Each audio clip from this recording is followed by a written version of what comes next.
So I might as well jump on the microphone just so that I can kind of like see my TV down here and get to tell you guys about what's going on.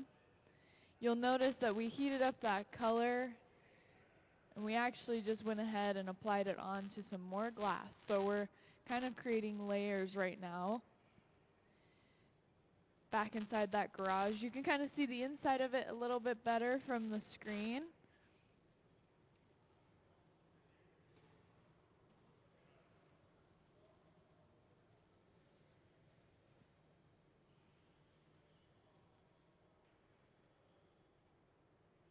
Look at that, they even helped us out, gave us a little zoom in on it.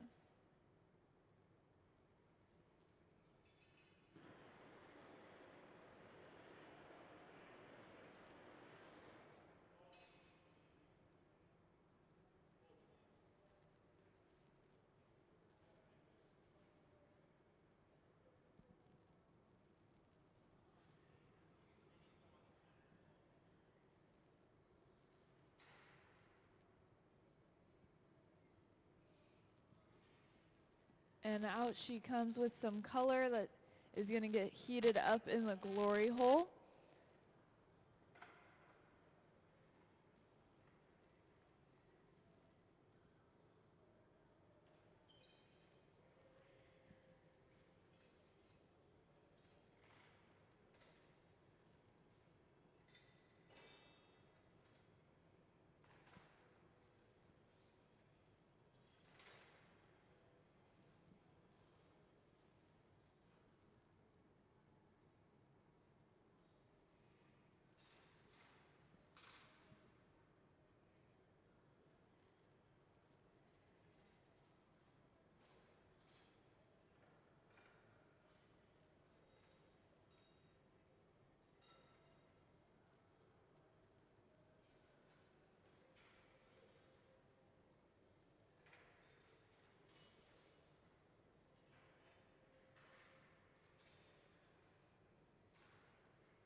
So you'll see that we heated up that other color and we're going in and applying it onto what we already had on our previous pipe.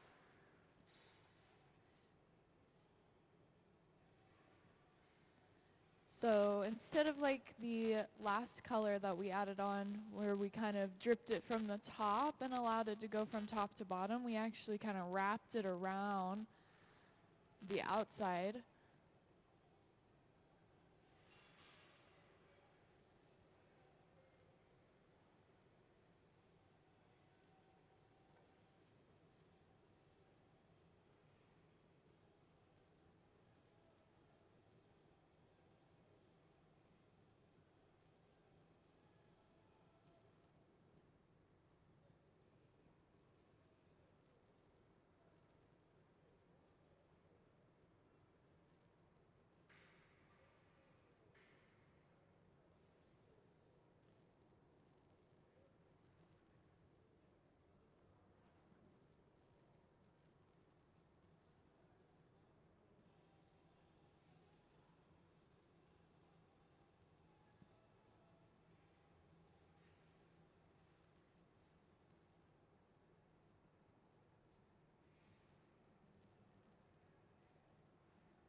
So like I had mentioned, it's going to be a little bit of a slower start this morning as we're working with so many colors. I think this is pretty close to the highest amount of colors I've seen in the hot shop this past, year and a half or so. We got lots of colors that we're trying to get into this piece. I do want to point out, if you look at the kind of metal like protector up against the wall. What's it called? A facade. There it is. There's actually a picture up there that shows what the finished product, right, is going to eventually look like. Of course, today we will not be able to see that full, beautiful finished product, but we will get to see a lot of really beautiful elements that are going to go into it and the detail that goes into each individual piece. It's hard to see it from here, but basically each little curve and circle inside of that sculpture is its own individual rondel. So it's going to be, we're talking like 50 plus rondels that'll all be put together to create a very unique pattern and shape.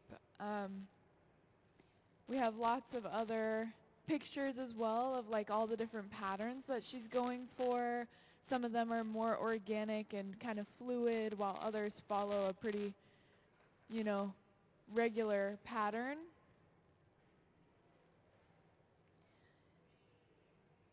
So you'll notice we just came down to the middle bench with a piece that has the color on the inside and then some clear glass on top.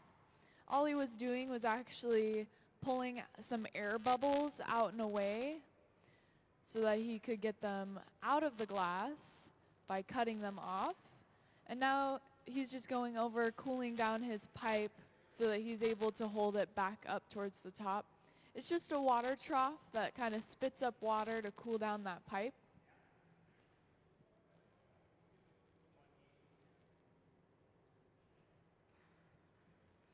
So it's hard to see right now, but that color that we were making earlier is all inside of that. So it's kind of got layers upon it.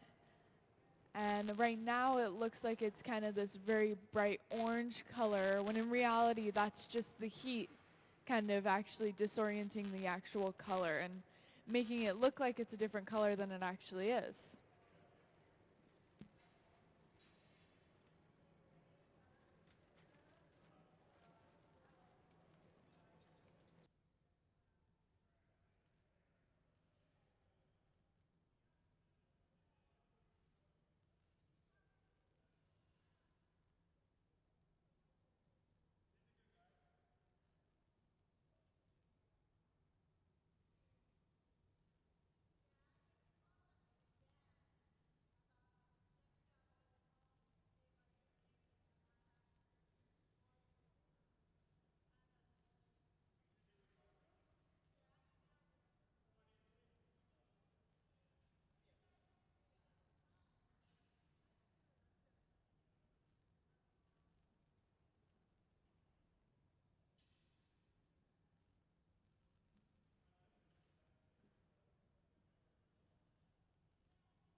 All right, so I just want to point out, if you haven't picked up, there's kind of a routine happening where on one side of the hot shop, they prepare the color to then get passed over so it can be all ready to go to be formed and then pulled into the cane. Something else that just happened is we heard a funny little sound from our cane as it cracked in one spot, but then the whole end of it shattered into a bunch of pieces. So it just shows you how temperamental the glass can really be, and how cooling and how all that works can be really complex. And this cools down pretty quick. So part of the reason why we're able to get cane like this and be able to use it within 30 minutes, even less than that sometimes, is because as they stretch and pull it really thin, it's actually rapidly cooling the inside of the glass and the outside of the glass at the same rate. So the inside, the core temperature, and the outer temperature are similar enough that it's not going to cause an issue and for the glass to then have a reason to break. So that's why pulling it so thin makes the glass actually cool down rapidly in a safe way, right? Instead of it being like on the floor shattering, you know? So it looks like we're gonna go ahead and do the second cane pull. You'll see he's gonna attach that post once again.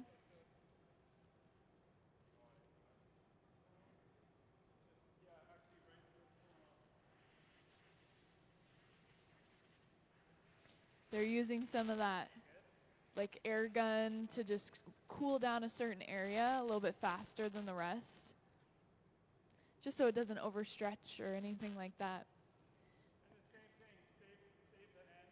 Yeah. And so as they pull it, you can kind of watch as that glass starts to cool down really fast and the color starts to change. We're going to be able to see that like actual true color, just how we did for this beautiful light green, right? When they were first pulling it, it did not look like that pretty light color. And same with this one. As it starts to cool, especially in this kind of area, we're starting to see that green show up.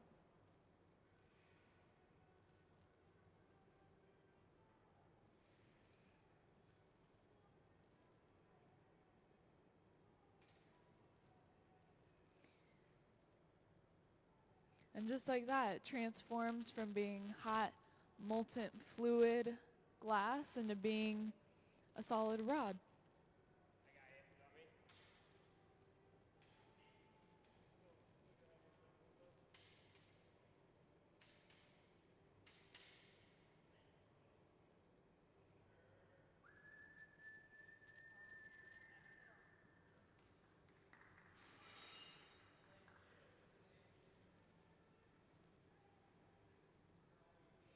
And I'm already loving this color palette that we're working in. I'm loving this color palette already, just seeing already these two colors next to each other. The very fun, vibrant greens that we're going to be seeing today is exciting.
So you'll see in the middle of the hot shop, we just went ahead, got some more clear glass on top of the color that we already had as we prepare for another cane pole. So you can see that he's cooling down the pipe now after that gather in the furnace.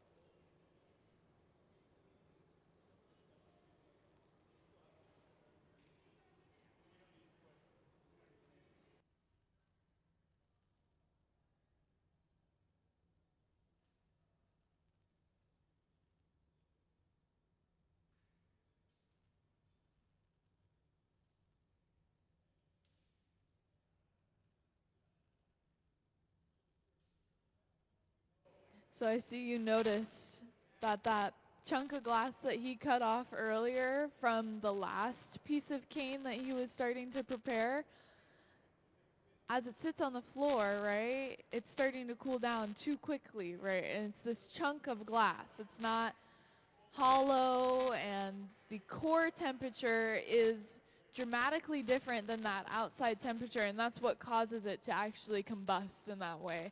And it truly does, like, explode on itself, right? We could see it kind of split apart across the floor. So that's one of the reasons why the glass that's on the floor we don't pick up, because at any moment it could do that, and you don't want it to do it if it's in your hand, right?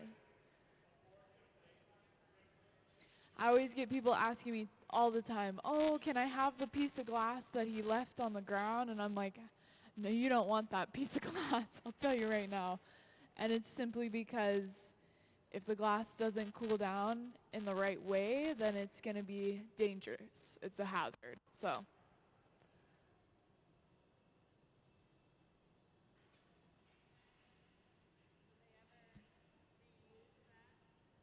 yeah, that's a really good question. So if the glass is completely clear, we're able to reuse it. So as long as it hasn't touched color or been in any sort of close contact with it, we are able to reuse it. If it's been around color, then unfortunately we can't just, throw it back in our glass furnace, because we want to keep that glass in there completely clear, right? We do not want any cross-contamination. So what we've also done in the past is allowed local artists to come and pick up our spare glass that's been colored or whatnot, that we can't use or we don't use, and they can then use it in their own art pieces, right? So some people I've seen actually grind it down and make it into jewelry and stuff like that. So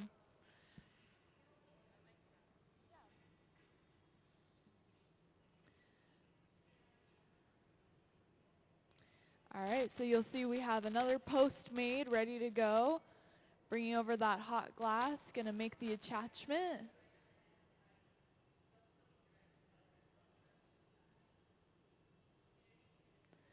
Begin the process of stretching out that glass.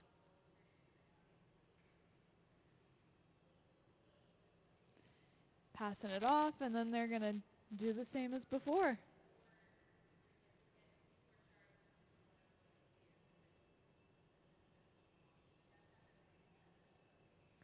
And again, be able to see how that color is gonna start to change. It's honestly, I think it's the coolest part, is being able to see that.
So it's really, really dark green. It almost looks black, but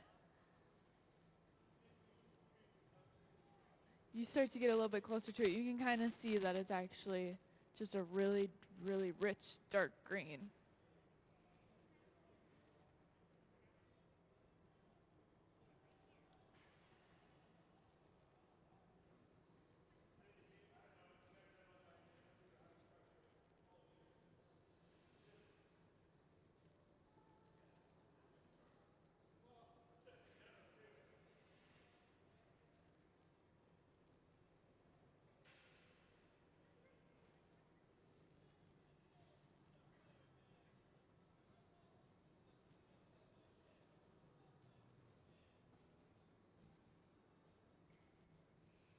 Hello to those of you just joining us. Welcome to the Hot Shop.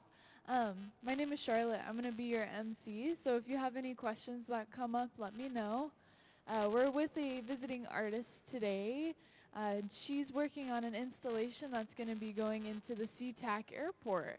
So really exciting stuff that we're doing. We're making a really large sculptural piece. Of course, today you're going to just see kind of bits and pieces of what will eventually become the larger piece. We've been pulling cane, which you can see down here on the wooden ladders. And we're going to be using this to create patterns inside of what we call rondels, which are very large, almost like dinner plates. And they're like, you know, spun round discs of glass. And so we're going to be using the cane to create really interesting patterns. She's inspired by the Pacific Northwest nature, and specifically the moss that we have in our outside environment. And so kind of creating these very green and lush looking pieces of glass by adding these different natural kind of patterns to them. So it'll be really fun to see it all come together. You're coming in at a good time because we are just finishing up some of the prep work that we needed to do to be able to actually start on the rondels. So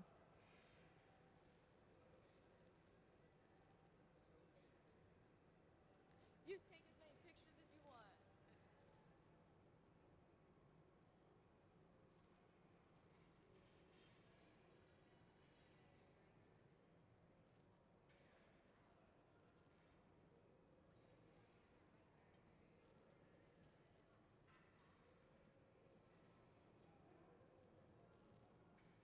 And on the big screen right now, you can actually see some of those drawings that our visiting artist has done, some of the inspiration of those rondels that will be eventually made. They're hard to see, but they're just sitting down here on this marver table that we are currently shaping our glass on. And so we're going to be using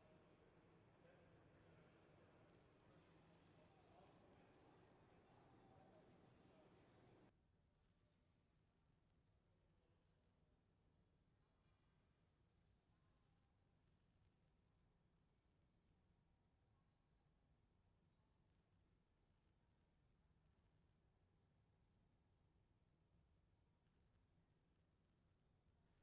So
All right, so our glass blowers are going to get ready to pull some more cane.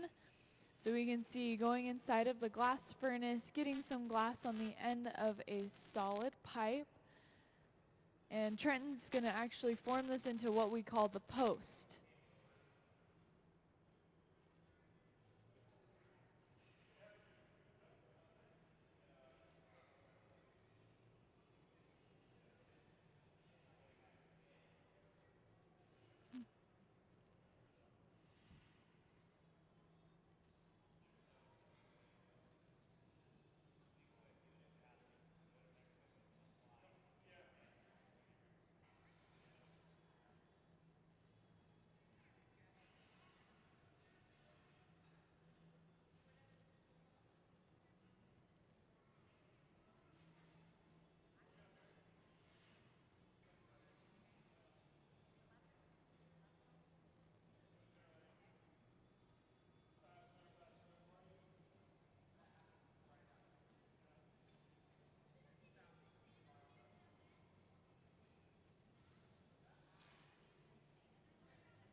So you'll see he's going to get the glass really nice and hot so we can bring it over and get ready to pull it.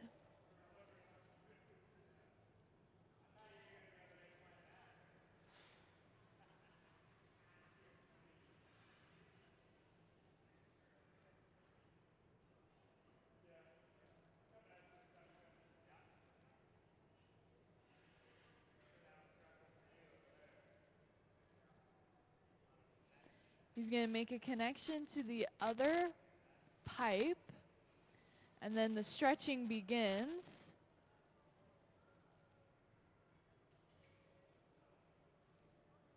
He's going to pass over the other pipe, and they're going to start walking away from each other to stretch out that glass.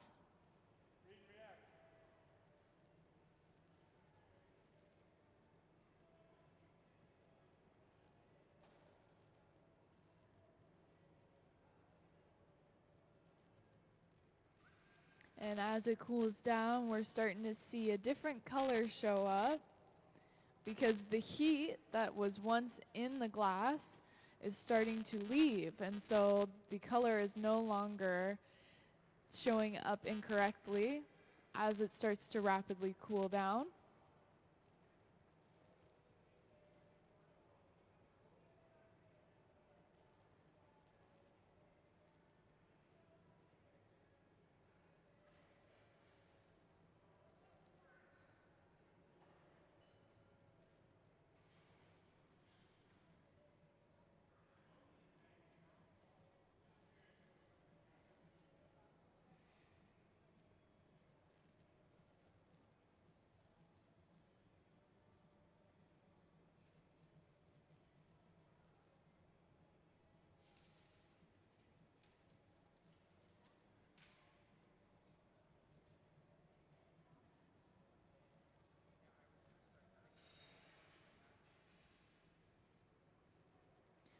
So what we will do with all these rods of glass on the floor is we're going to eventually grab them and start cutting them into smaller,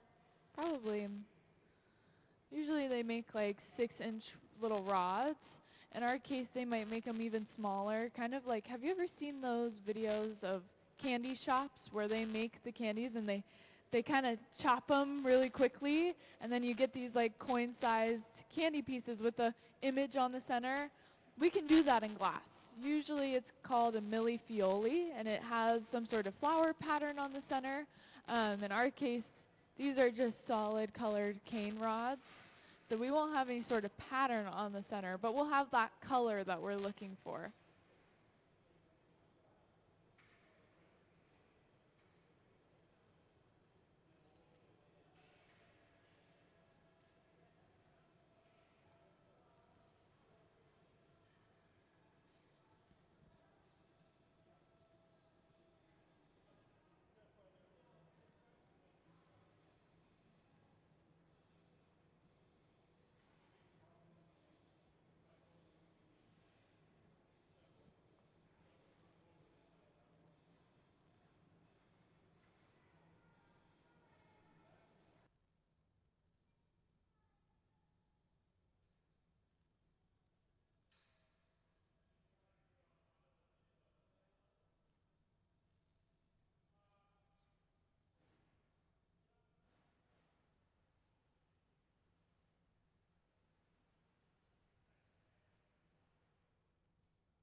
Hello, welcome in, folks. Thanks for joining us in our hot shop. We are still kind of doing some prep work for the day. If you can see down here on the floor, we've pulled some cane, and so we're continuing to kind of work on that. We have a visiting artist with us who is working on a sculptural piece that will go inside of the SEA-TAC airport. So something really exciting the museum's never done, partnering with the Seattle port. It's going to be kind of tall. If you can see on that metal stand there, that it's that kind of taller, yeah. It's inspired by Pacific Northwest nature, and specifically she wanted to kind of pay attention to the moss that we have throughout our environment. And so it's going to be these rondels, so these flat saucers of glass that will have different patterning on them. And so that's kind of what we've been prepping for all morning, is just getting ready to start on those rondels. But yeah, if you have any questions, I'm here to answer them if anything comes up. But I'll keep letting you know what's happening here in the hot shop.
All right, so it looks like he took one of those rods and kind of cut it up into these smaller pieces so that we can then use it on our larger piece. So kind of everything that we are doing is just so that we can prepare to make the bigger piece. Even the shattering of the large bubble that you saw not too long ago. You can see we've kind of collected up those shattered pieces and we're actually planning on using them. No, that was on purpose. Yeah, he purposefully did that.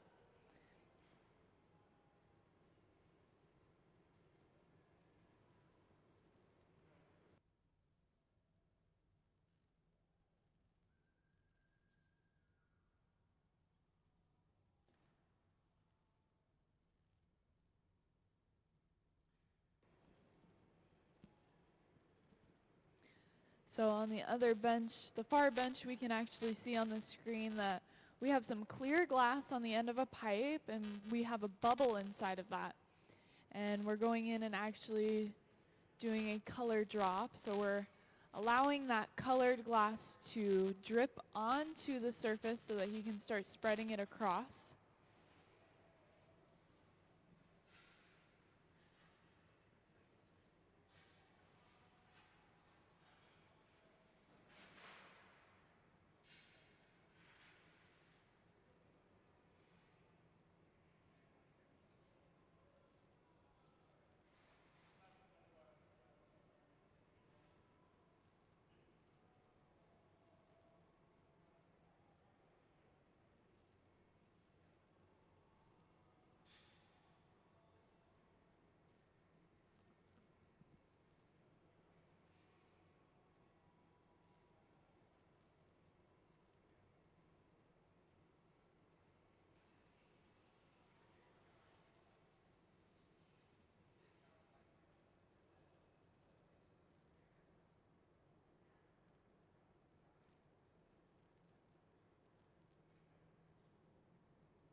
On the other side of the hot shop, it looks like we're getting prepared to lay out that cane that we chopped up into our smaller pieces, and we're laying it out so that we can create this pattern that eventually we will roll onto the surface of our glass.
So over on this side of the hot shop, it looks like we heated up that cane that we had laid out, and we actually rolled it onto the surface of our glass that we were getting prepared and trying to build up size and mass of that glass so that we could roll that cane pattern onto the surface of it.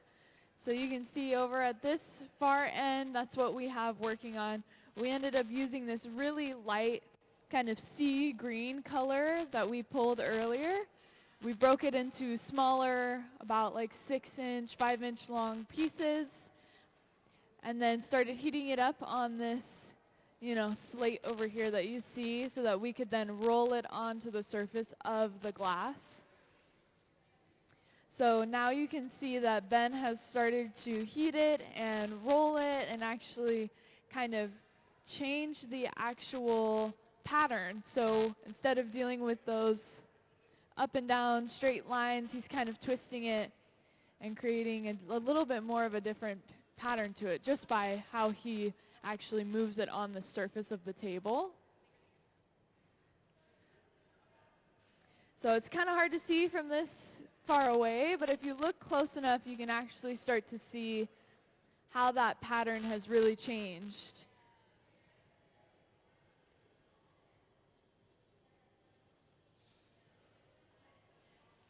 He actually went ahead and let it fold onto itself, so he's just going to continue to change how those lines look and continue to manipulate that pattern.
So it looks like to me, over on this far side, Ben has continued to just change that pattern of the cane. It's just been a process of kind of heating, manipulating, heating, manipulating. It's kind of this tango back and forth that he'll continue to do until he's gotten to where he wants to be.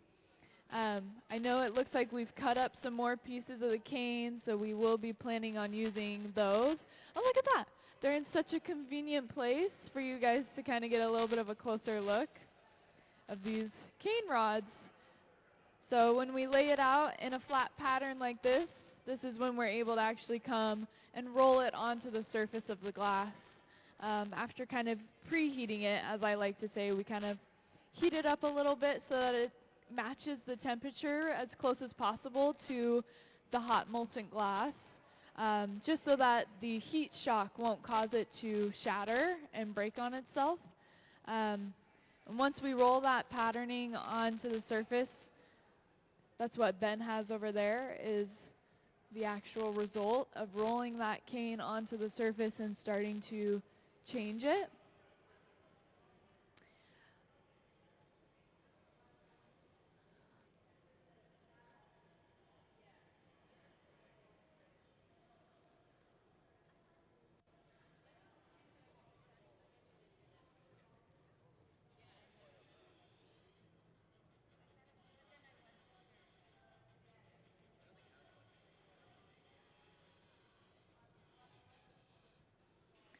And then just so we can check in with the other side of the hot shop, they have been making some bubbles that they're blowing really big, and then they're actually purposefully shattering. So kind of hitting it onto the ground, letting it shatter into these small pieces that we're then going to be using on the rondels that Fumi's making in the end. So they're kind of hidden, but you can imagine, you know, they kind of blow it up like a balloon and then shatter it, and then we're going to use all those shattered pieces a little bit later on. So a lot of kind of moving parts happening, lots of things to look at and see.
So all the noise that we're hearing on this side of the hot shop is trying to break this blown huge bubble that they've made, because once again, we're trying to get shattered pieces of glass on this side of the hot shop.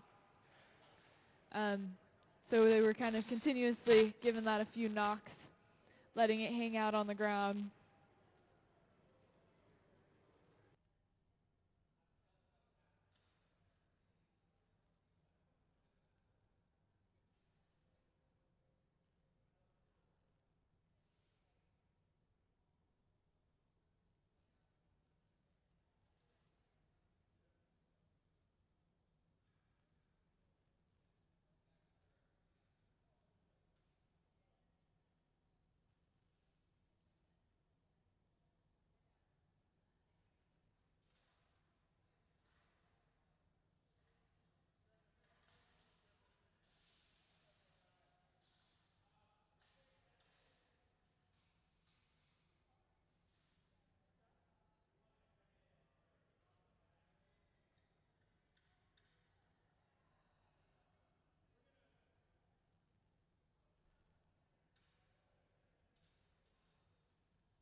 All right, so it looks like they were able to get that bubble to shatter into some pieces, and they're getting it onto a tray. And then it's going to be put aside until they're ready to start using it and incorporating it into a larger piece. On our center bench, we have a bubble in some clear glass. You can see that we're going to go ahead and go from the inside of that bubble and actually start to open it up. So he kind of was able to create an indent in the bubble and actually cut it off and away from the pipe to leave this open hole to the inside of the bubble. Usually to do this, you have to actually switch to an entire new pipe and have that opening left over from the blowpipe, but he's able to get it by just cutting into that bubble and starting to open it up from the hole that we cut into.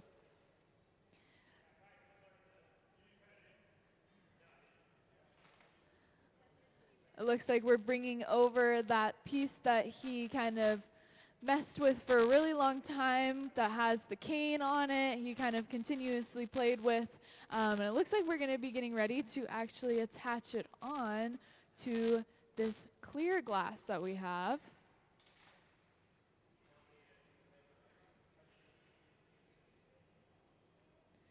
So this is the part where things start to pick up pace a little bit. We start to get a little bit more exciting in here.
So you can notice that after we added on that kind of almost marbled looking glass to the end of our blowpipe that had the little bit of clear glass that we opened up, he's now going in and starting to blow air into it. So we're taking glass that was previously on a pipe that did not have any sort of blowhole in it, and he's added it onto a blowpipe so that he can actually start to blow air into it, right? So we went from having the solid glass to now being able to actually get some air in it and create a hollow space on the inside.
So you'll see we're going in, continuing to shape this bubble that we've been blowing. We're using some dampened newspapers. So this is a stack of newspapers that the glass artists get wet with water. And they're able to use it as like kind of close contact with the glass. On the other side of the hot shop, I'm hearing us get ready to have another large bubble be broken. So it's on the floor hanging out. We're going to be seeing that eventually shatter.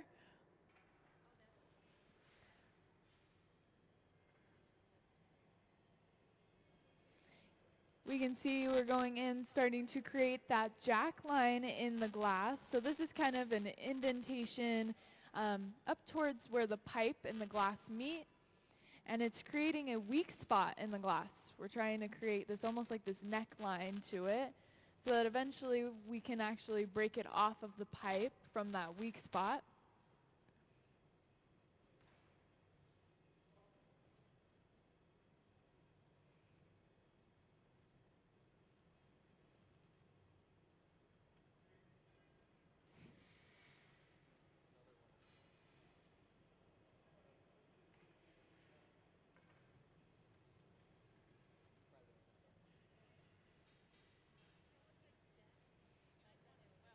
And for those of you that haven't heard yet, we're here with a visiting artist, Fumi, who's making a piece with the museum today for the SEA-TAC airport. And it's inspired by the Pacific Northwest nature. Specifically, she's inspired by moss, actually. So a lot of the colors that we're using today are these beautiful greens, very lush and vibrant. To mimic that kind of moss, she's going to use lots of different textures and these colors to try and create these beautiful rondels. So these large dinner plate saucers that will all then be put together to create a sculpture, a standing sculpture that will go in the SEA-TAC airport.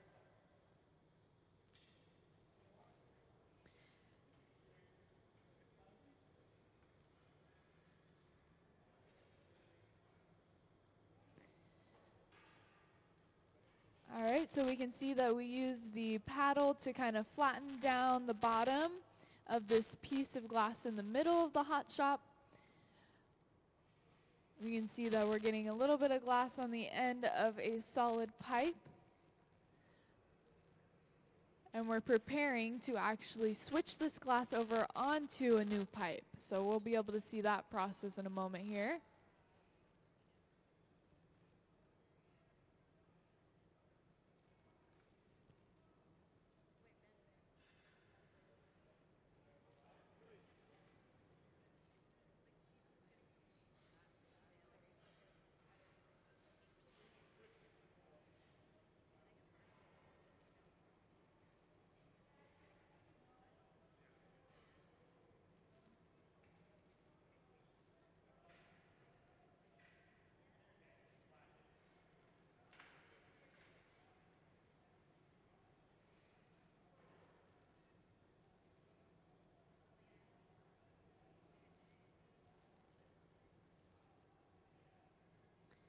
You'll see we're going to take that new pipe, we're going to make a connection to the bottom of the piece. Once we have a solid connection, we're going to get a little bit of water to that jack line, and then we're going to get ready to tap it off of its pipe.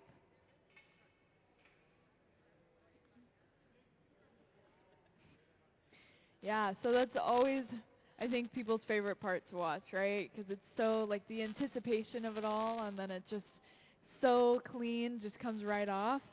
And really, it's kind of magic, the way that we create this kind of weak spot in the glass, right? We create a spot in the glass that's gone in tighter than the rest, and then we apply a little bit of that water. Oh, they're breaking the bubble. They're shattering it so we can have those prepared as well. So fun. But as we add that water to the jackline, it actually creates some really small kind of spider webbing cracks in the surface, so that when the glass blowers hit the pipe, those vibrations get sent through to that jack line, the spot that we've purposefully made really weak, and actually causes it to break in that spot. So we do a lot of kind of encouraging for it to break in that spot. And of course, it doesn't always work out. Sometimes we end up with a piece that breaks in a different location or falls off. But when we kind of follow that regimen and make sure that we kind of prepare it and hope that it'll break off at that point, we are usually successful.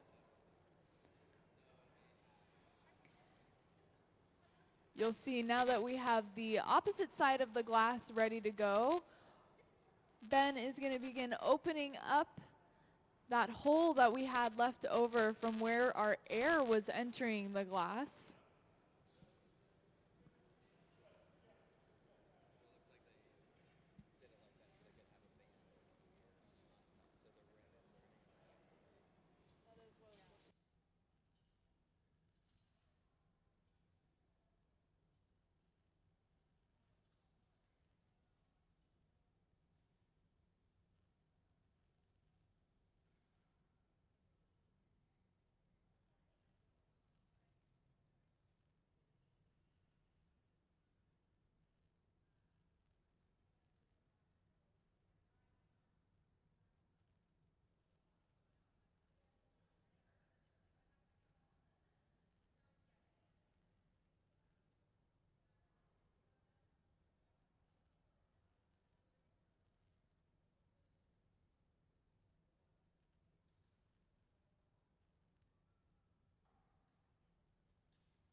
So you'll see he just spun out the first rondel.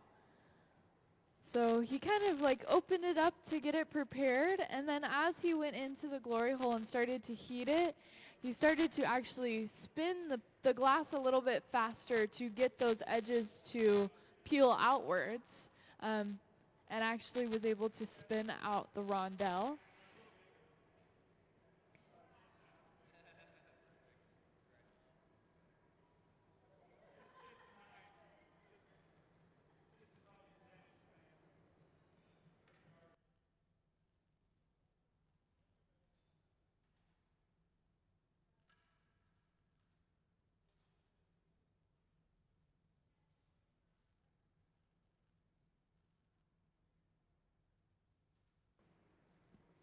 We can see all those really cool like spiral pattern going on that we have from the cane that we used.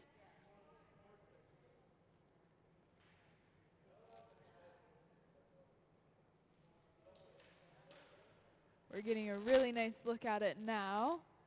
And we're going to get ready to go ahead and break it off of the pipe to be put away into the annealer.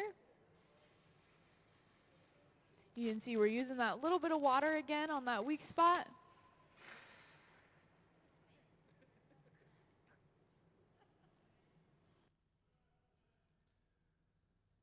Let's give a round of applause for the first finished rondel.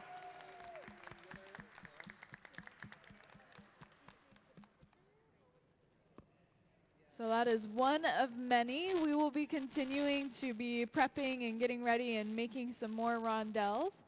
So if you'd like to stick around and continue watching, if not, thank you so much for coming in.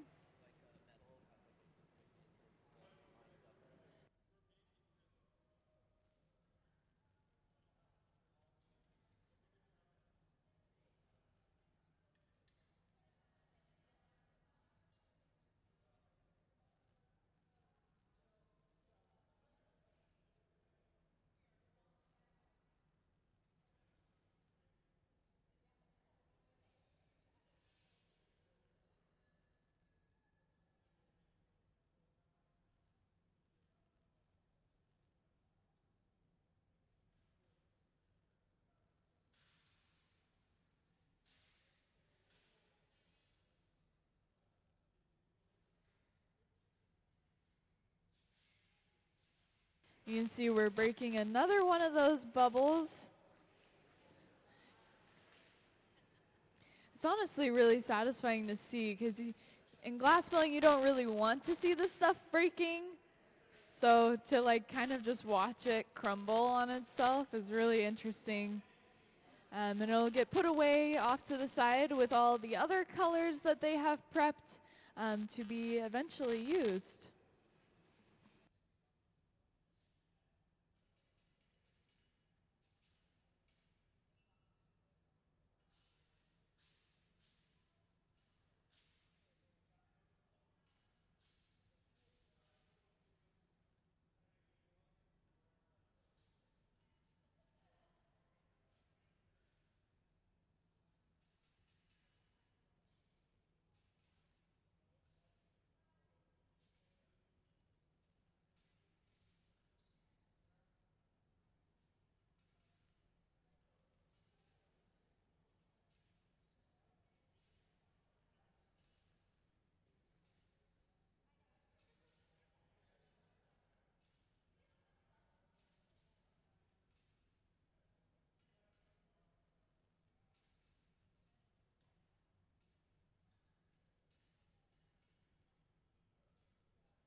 All right, so I was able to discover how we're going to be using that shattered pieces of glass that we have off to the side. They're going to be actually putting it onto a hot plate and then rolling it onto the surface of a bubble. So very similar to how we've done the cane, right? We heat up the cane and then we roll it onto the surface of the glass. We're going to be doing the same kind of thing with these shattered pieces of the glass.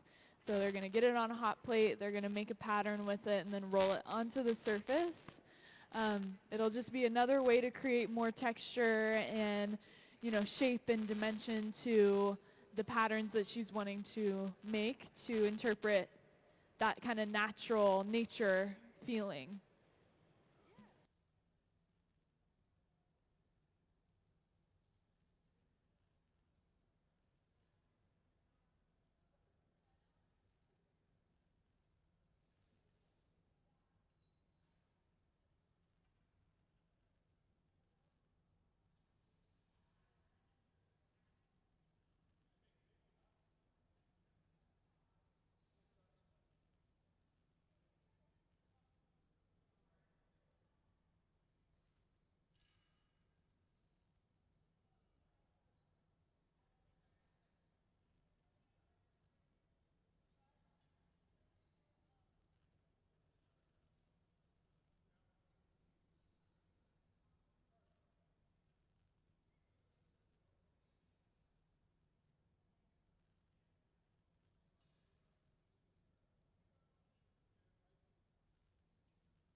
Alright, so you can see that we have some clear glass, a bubble over here, and we're actually attaching some color on, and we're doing a wrap right now. So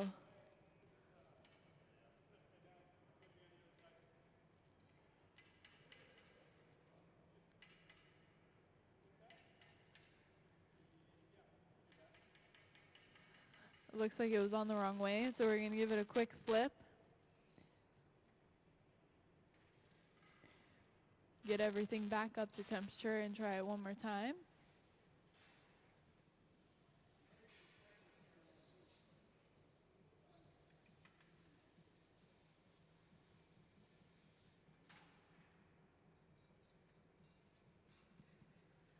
The nice thing is that we can actually just kind of cool down that glass that we just added on and knock it right off the surface.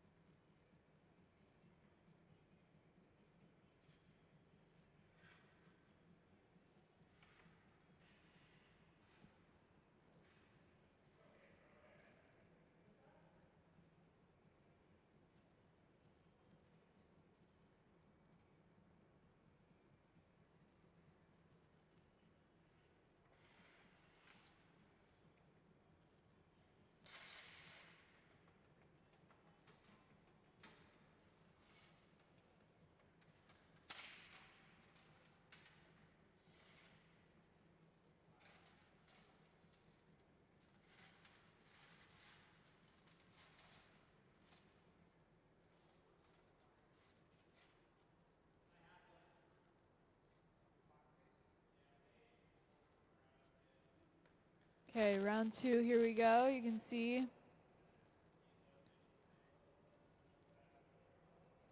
spun that color right onto the surface.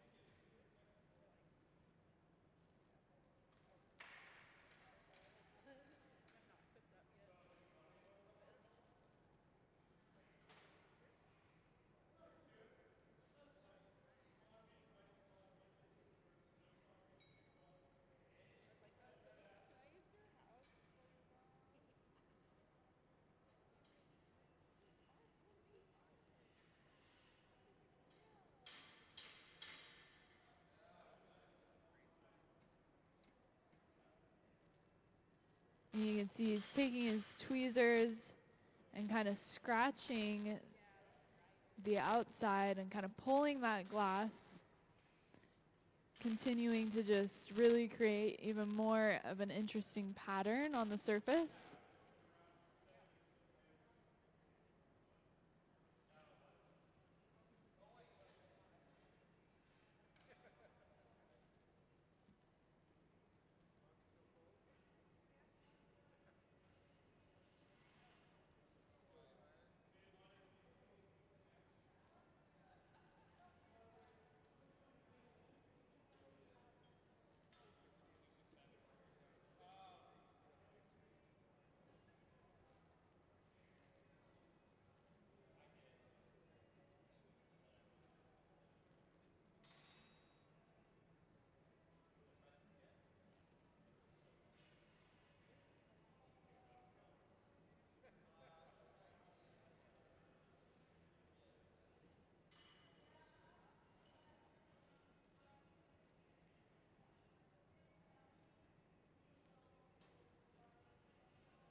For those of you who have just recently joined us, welcome in. We have a visiting artist with us this week. Fumi is here making a piece that'll be installed into the SEA-TAC airport later next year, which is super exciting. This piece is inspired by the Pacific Northwest and the nature that we have here. Very specifically, she's inspired by moss. So she's kind of playing with really fun greens, very vibrant green colors, textures and patterns.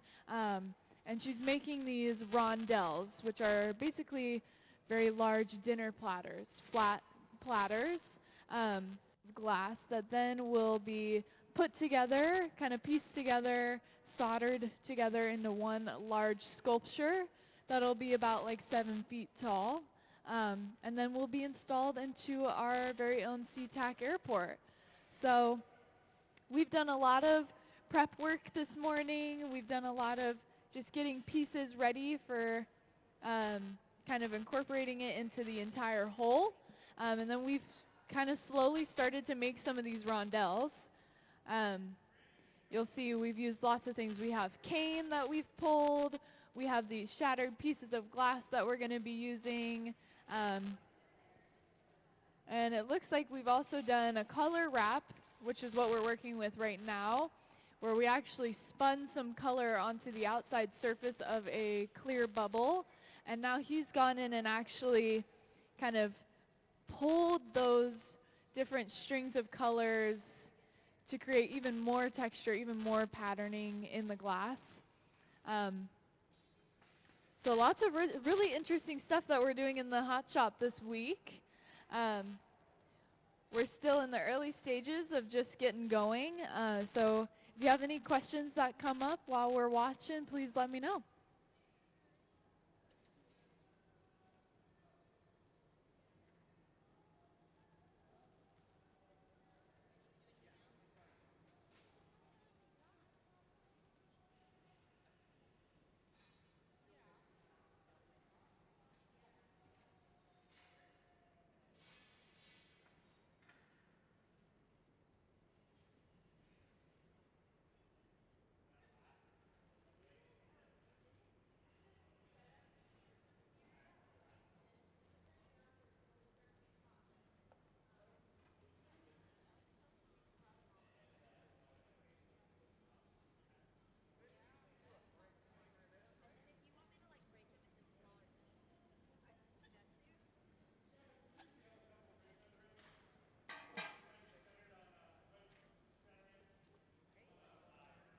So at the front of the hot shop here, they're getting the hot plate prepared so they can actually start laying out the glass shards that they have to create a pattern that will be rolled onto the surface of the glass.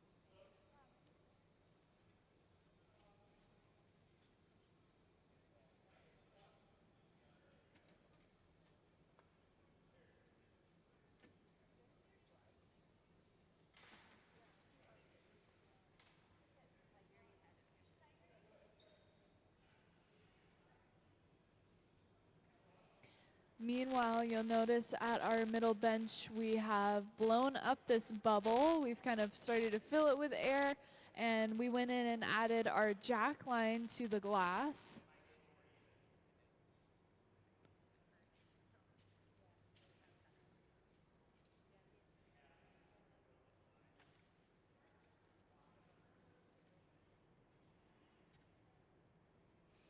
So the jack line is kind of this indentation up towards where the glass meets the pipe. It's kind of this pinched in part of the glass that is kind of like the neckline, or where eventually we're going to be breaking it off of the pipe.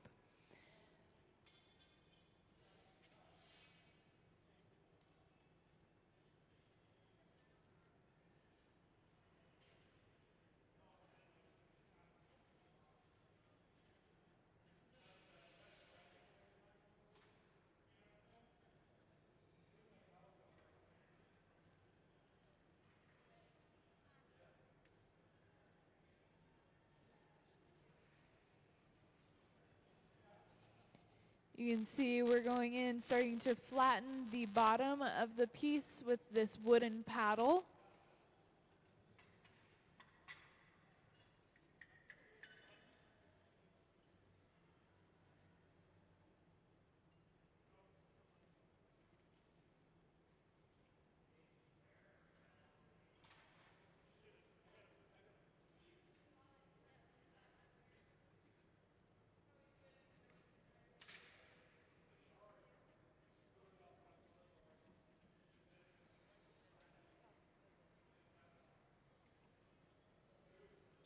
You see we're getting that hot plate turned on, and we're going to get it to start heating up for us so we can then put this pattern of shattered glass onto it.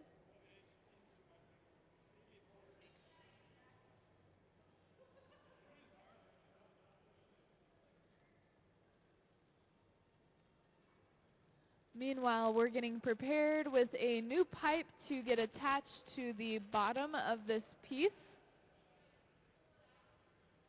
And then we will be breaking it off of its original blowpipe so that we can actually transfer onto the new pipe. So you can see we're making the connection between the two now.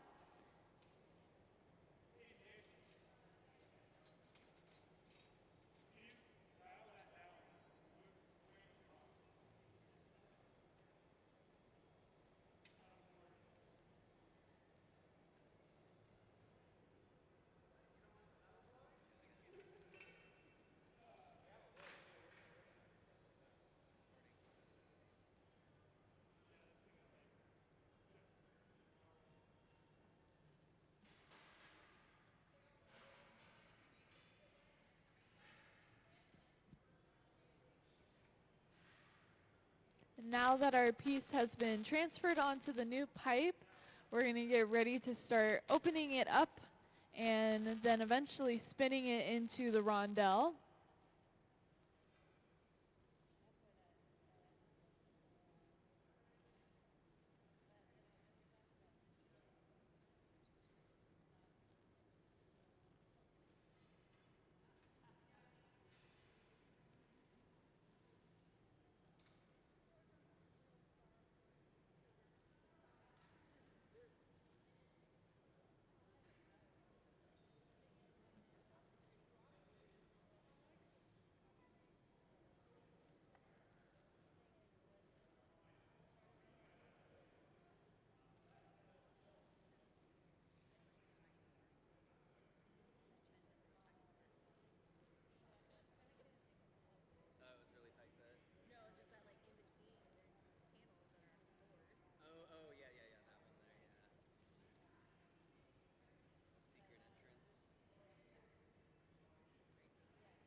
So you'll see we're going to go from the inside and start opening it up. He's using a tool called a soffietta to kind of blow some more air back into the piece, even though it's disconnected from its blowpipe. And now with the jacks starting to open it even further, kind of adding a little bit of pressure to those walls to kind of push them outwards.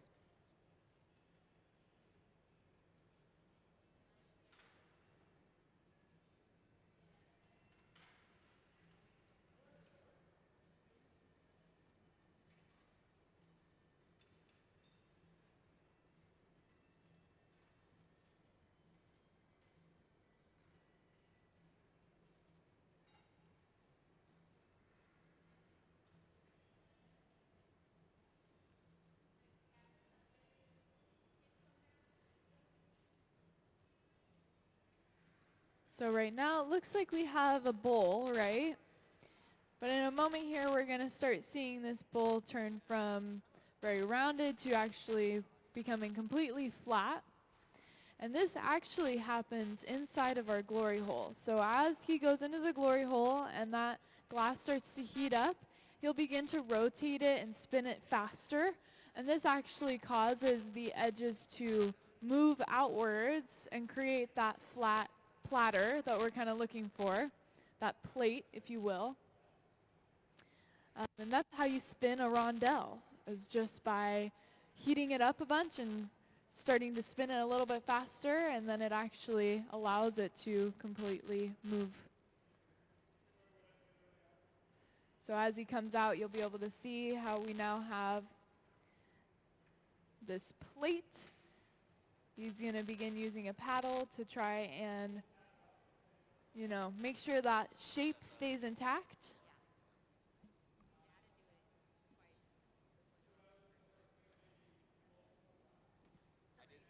And now that it's out of the glory hole and we're actually getting a closer look, we can see that pattern that we created a little bit earlier by kind of spinning that color on the outside of the glass and then going in and kind of pulling and pushing that color in different directions. We're now left with a really, really interesting looking pattern.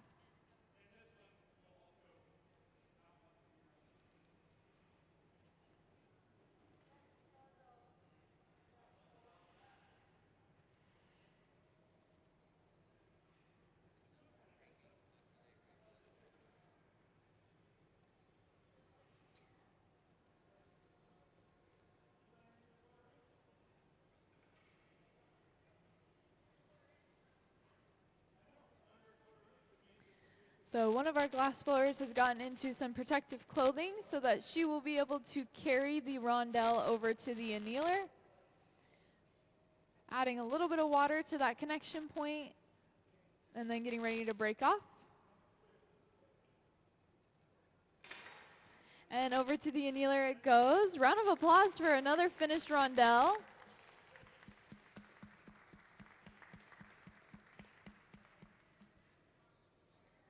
So the annealer, these big black boxes that you see on either side of the hot shop, is where we put our glass to let it cool. So if we were to leave the glass out in the open, it would not cool properly and it would actually break because too quick of a cooling process is kind of heat shock, right? It shocks it and then it breaks. So by putting it into the annealer, we're able to kind of control how quickly or how slowly it's going to cool down. So it'll go from around the 900 degree mark and slowly over a longer period of time it'll change temperature and allow that glass to incrementally cool down.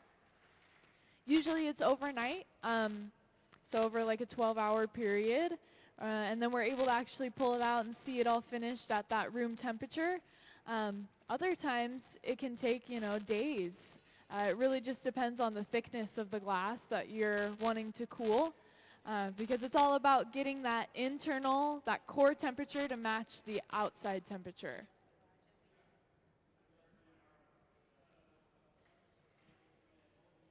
So it looks like we have the start all ready for the next rondel, and we're going to be getting prepared to put the patterning on it and start shaping it so that it can then become another rondel.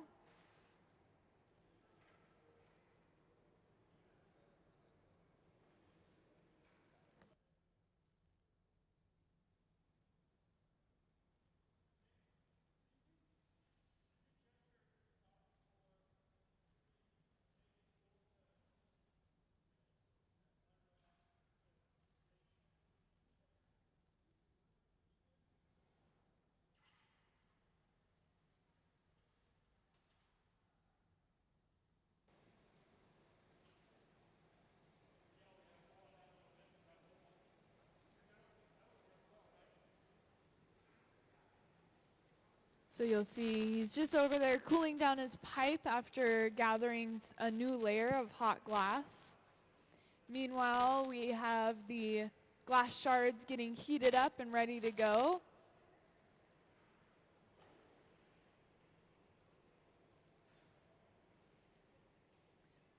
Coming over, he's gonna start rolling and getting that glass to stick onto the surface.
So it can be a little bit hard to see that pattern that we rolled onto the surface of the glass, specifically because we can't see those colors very well right now just because of how much the heat distorts the actual true color.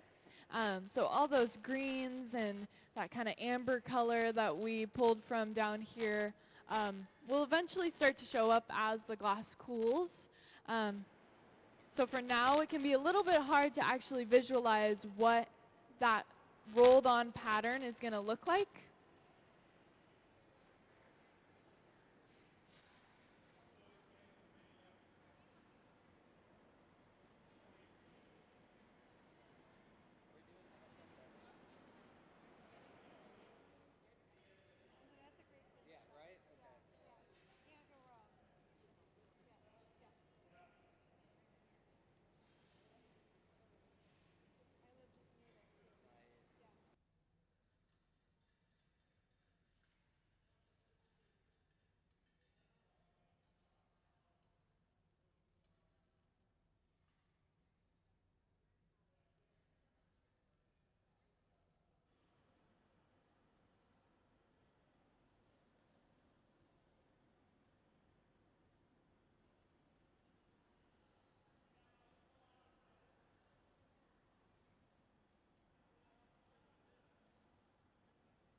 Question for you, but you got to answer it on the microphone. If I wanted to take a glass class somewhere around here, where would I go? Yeah, so I just got asked a really good question for where could you take some glass classes around this area? And actually, the museum does provide one. So if you're ever curious, you can look on our website. We have tons of information about any sort of after hours programs that we do. We specifically do one called Hot Shop Heroes, where we do a actual like course where you are with glass blowers for weeks, learning how to do things all the way from paperweights to large bowls. It's really awesome. It's a super great little program that we do. I know that there's a lot of local studios. Shout out to my boss, Emily. She owns a studio where she teaches people how to do flame work. So there's a lot of little local things as well as stuff here at the museum.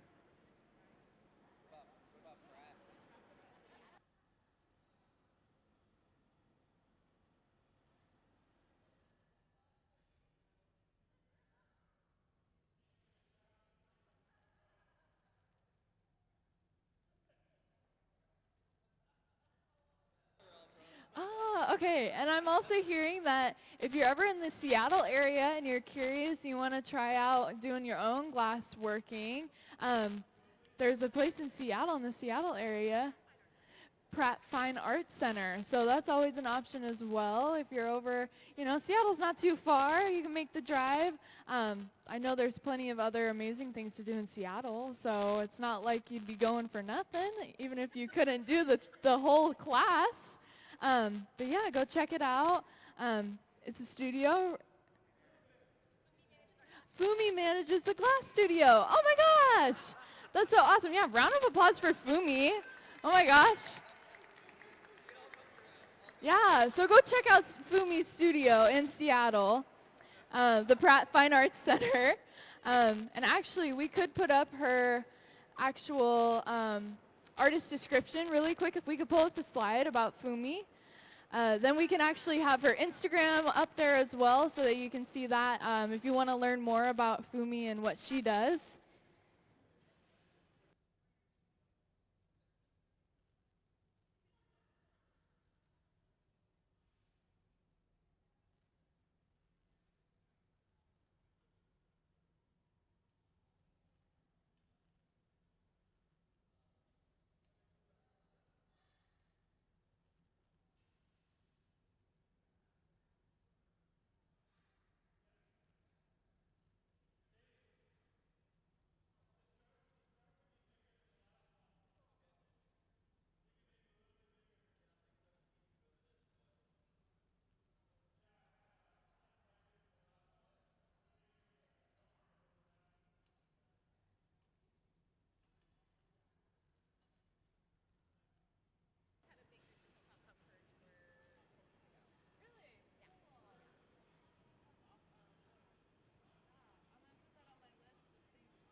All right, so there's our rondel all spun out.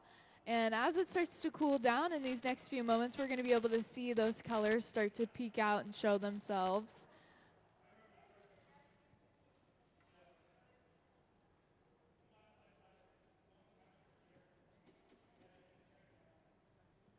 I'm going to just ask one more time, could we see the artist info slide? Can we see the artist info slide?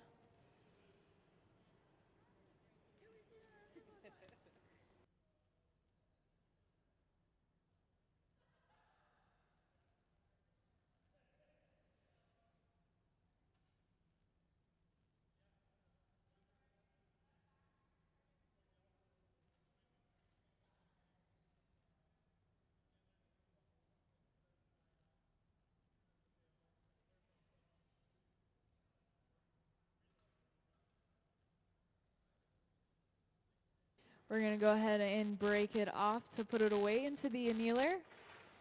And can we give a round of applause for another rondel finished?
So it looks like we're doing this color wrap over here. We're kind of just spinning that as we wrap that color around the whole outside of the piece.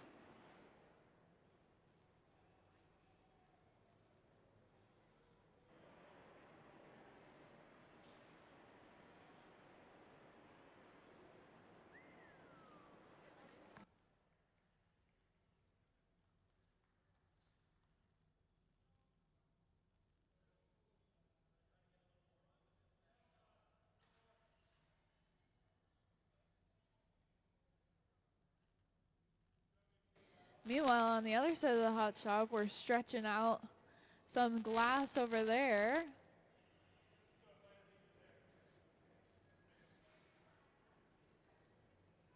We're really just keeping busy today. Fumi's got us on our toes.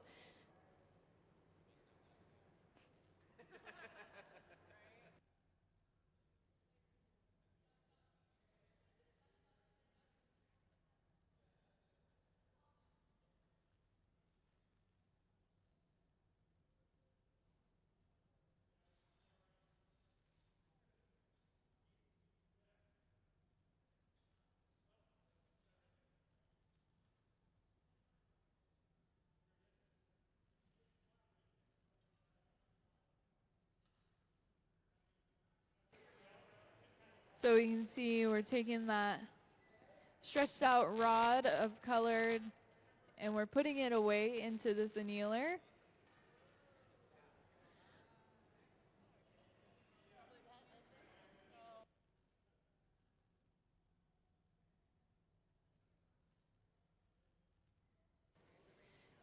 You can see At the bench, we're taking that bubble that we wrapped that color around, and we're starting to kind of scratch that surface while it's hot to pull that color and to create a different type of pattern on the outside.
So they've gone in and done a lot of kind of scraping on that surface to create a new pattern to the glass.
So on the other side of the hot shop, we have Trenton, who has this bundle of cane that he's going to begin heating up in the glory hole.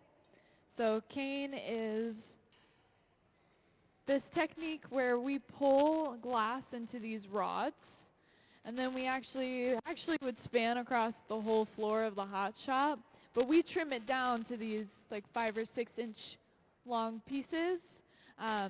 And then we make a bundle of them by kind of putting them all together, tying the bands around them, and now he's going in and starting to heat that up.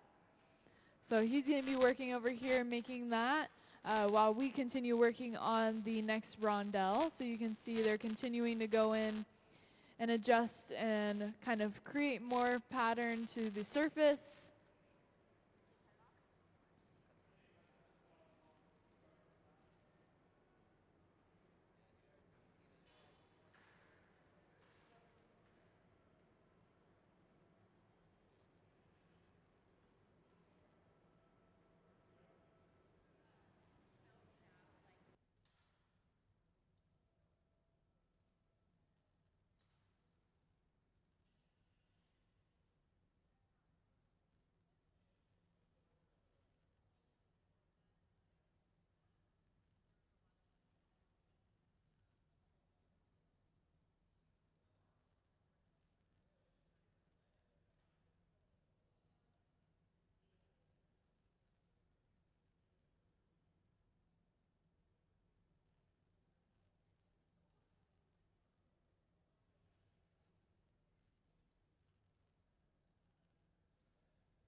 All right, so it looks like Fumi is happy with the pattern that we're getting on the surface of this next rondel. So what we're going to be doing is just heating it up, trying to get it back to that really nice round and even shape so that we can begin the process of starting to blow it up and turn it into the actual rondel. So again, it's going to go from being this kind of orb, right? It's going to be this elongated oval, and then it's going to turn into a flat saucer, a flat plate that then will be a part of the bigger piece. They'll all come together, all these separate rondels will then be put together to create the large statue. So of course we're just seeing kind of like the elements that are going to bring it all together. We're seeing the process of making each individual piece. And then come next year in the spring of 2026, the large sculpture will actually be in the SEA-TAC airport for everyone to see.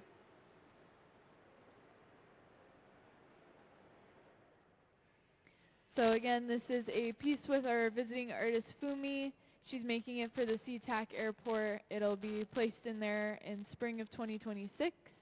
It's inspired by Pacific Northwest nature and specifically the moss that we have.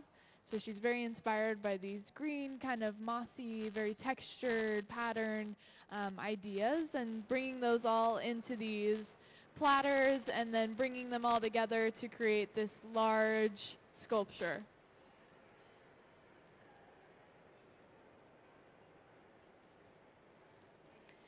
Now that we have fixed up the shape on this piece, we're going to just continue to go in. We're going to be actually removing a little bit of the excess glass that we do not need off the top.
So you'll see we're going in, adding that jack line to the piece. So this is creating an indentation in the glass up towards where the glass actually meets the pipe. And this is to prepare for us to be able to eventually break it off of this blowpipe. So we're creating a weak spot in the glass where we'll eventually be able to break it off from.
So we've gotten to the point where one of our glass blowers has prepared a new pipe for the glass to be switched onto. So we're going to connect that new pipe, known as our puntee, onto the end, the bottom of this glass blown piece. Once the two are connected, we'll be grabbing a little bit of water and applying it to that jack line that we made a little bit earlier. The water creates these small cracks in the surface of the glass, and then as we tap on the pipe, it will send vibrations through, allowing the glass to break in that location. So there goes the water. Tapping it right off, and now we're going to be able to start working with the opposite side of the glass.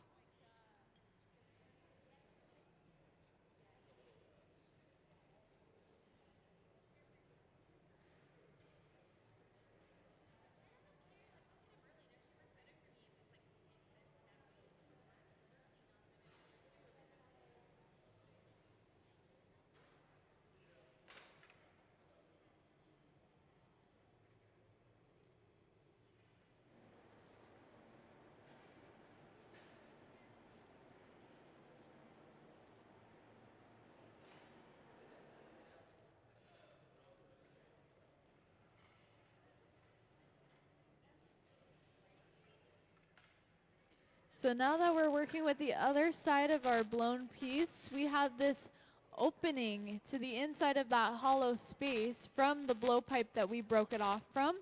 And we're going to be able to start by opening up that hole that we have left over from our blowpipe so that we can eventually then get the entire thing to open all the way and have its edges completely outwards to create that flat plate, that rondel that we're looking for.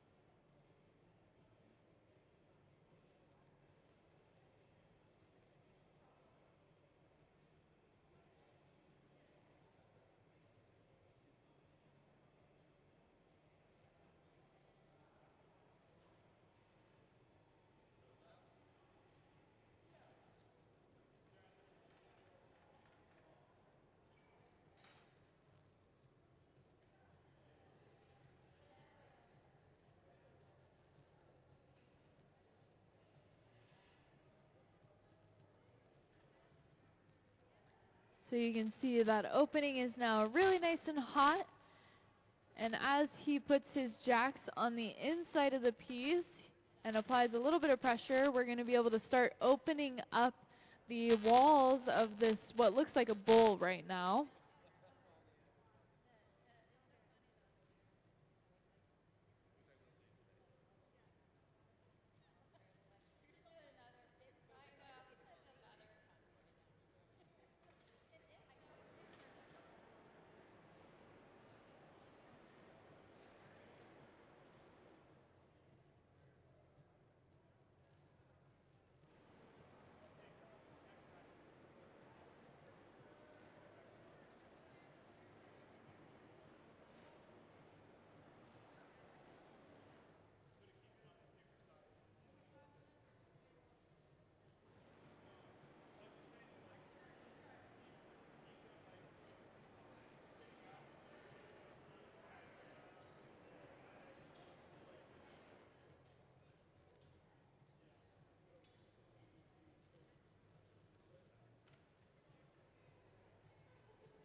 So we can see on one side of the hot shop, we've finished stretching out that bundle of cane.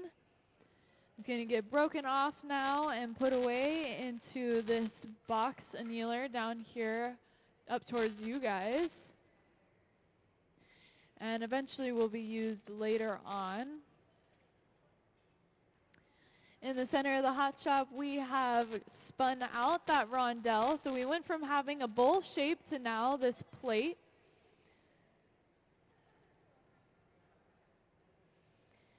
And now that it's actually been spun into that fully flat piece, you can really start to see that pattern as it spans across the entire surface of the glass.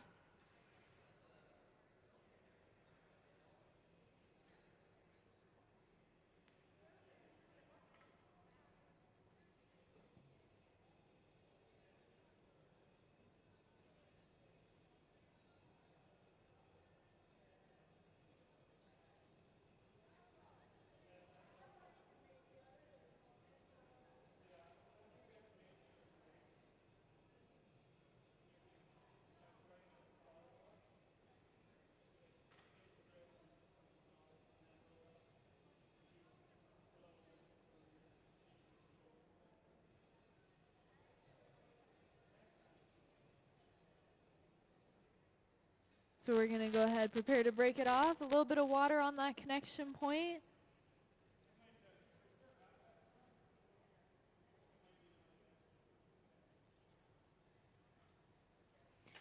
And there's another one finished. We're going to go ahead, torch that bottom really quick. And off to the annealer it goes. Can we give a round of applause for our next rondel finished? And also a round of applause for our visiting artist.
All right, so I do believe our hot shop's going to take a lunch. So we're going to be gone for about an hour.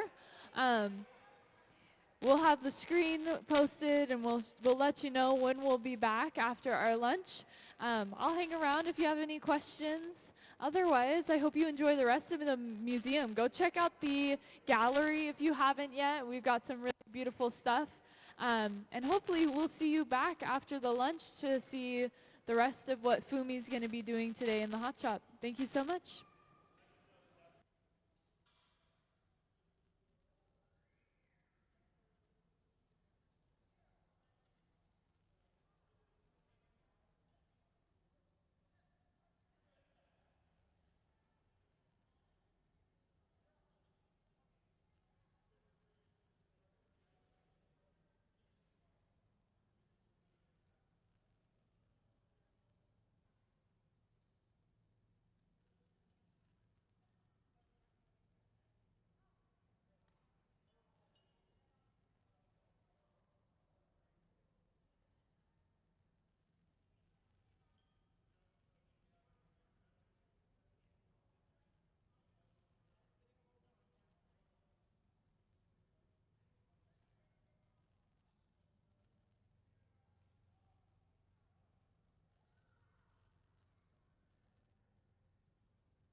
Hello, everyone, and welcome to the Hot Shop here at the Museum of Glass. My name's Emily. I'll be your MC for the afternoon. Today, we have a visiting artist with us. Her name is Fumi Amano.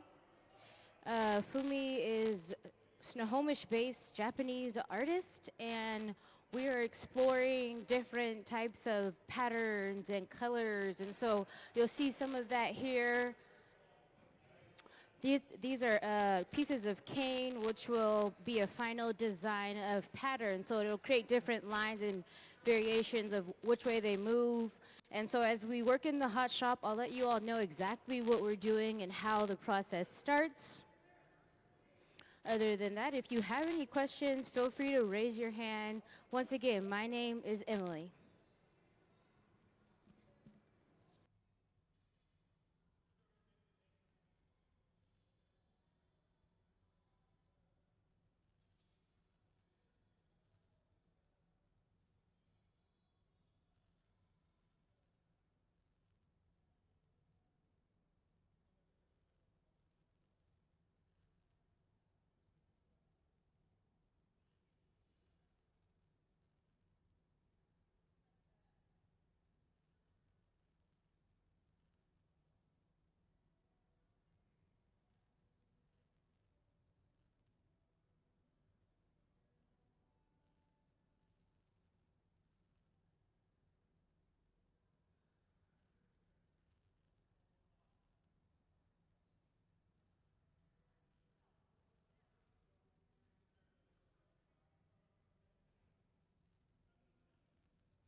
Hello, everyone. Welcome to the Hot Shop here at Museum of Glass. My name is Emily. I'll be your MC for the afternoon.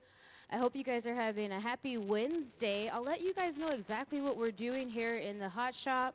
Our visiting artist for the day, for the week, is Fumi Amano. I'll tell you a little bit about Fumi, and then we'll get into what exactly is going on here in the reheating chambers. So, Fumi Amano is a Japanese artist living and working in Snohomish, Washington. Amano strives to break the stereotypes of Asian ideals of womanhood and beauty influenced by Western culture. She joins Museum of Glass in the museum's first ever collaboration with Port of Seattle to create large-scale public art installations for Seattle-Tacoma International Airport Sea Concourse Expansion Project. So you can learn more about Fumi on Instagram at FMII00 or at fumiamano.com. So a lot of the things that we do here in the hot shop consist of using these different ovens and furnaces, and so I'll tell you guys a little bit about what the layout of the hot shop, and then we'll get into. They are currently creating a cane, and in the middle of that color, of the cane, they'll be clear on the outside, and the color that's at the end of the rod in the center, which creates a line. So as you can see here, there's this blue piece of cane with blue in the center and clear wrapped around it. So the reheating chambers that they're using, that they're going in and out of, rest at about 2,300 degrees. Can we please see the glory hole diagram? They're powered by natural gas and forced air. They're only used to reheat the glass, and they rest at about 2,300 degrees. The hollow fire brick within this barrel can withstand those really high temperatures. And then when we gather around this piece of color bar at the end of the stainless steel rods there, we'll have clear. And then we will be gathering from our furnaces. And so our furnaces are the ovens with the silver tanks at the bottom with the doors on them. There's doors because those tanks hold up to about 1,000 pounds of molten hot glass. Can we please see the furnace diagram?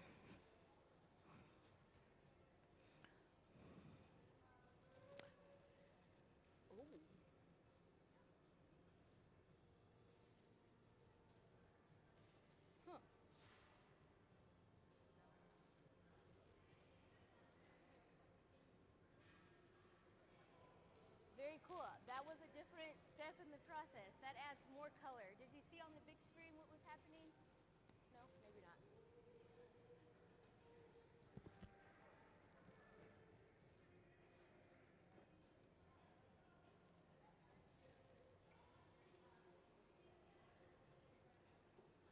Can we please see the furnace diagram? So the furnace is powered by natural gas and forced air as well. It runs 24 hours a day, 7 days a week, and it holds about 1,000 pounds of molten hot glass at 2,100 degrees. And so dipping into the furnace is like dipping into a jar of honey. When the stainless steel rod comes out, you'll see that it has this really beautiful glowing orange color. All the glass inside the furnace is only clear. It looks orange because it's resting at a very high temperature. So when we get to that point in this process, I'll be sure to point it out. Once again, our visiting artist for the week is Fumi Amano. My name is Emily. If you guys have any questions, feel free to raise your hand or shout my name out, and I'll be happy to answer your questions.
At the Museum of Glass, we have various different programs, and one that I had a question about is the Hot Shop Heroes program. Hot Shop Heroes is a program dedicated to art therapy, and so this course is designed to help veterans who are aligned with the VA. Sorry about that, I drew a blank. And so if you're interested and you're a vet, and if you're interested in coming to learn glass making, you'll have 8 weeks, complimentary courses, free courses.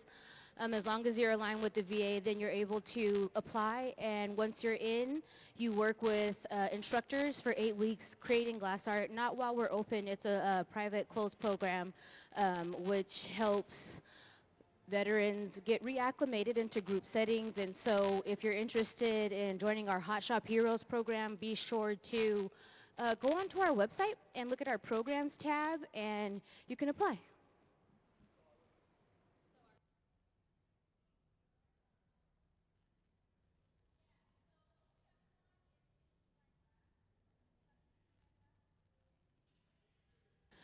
Can we see the kids design glass? Just the slide, not the video, just the slide.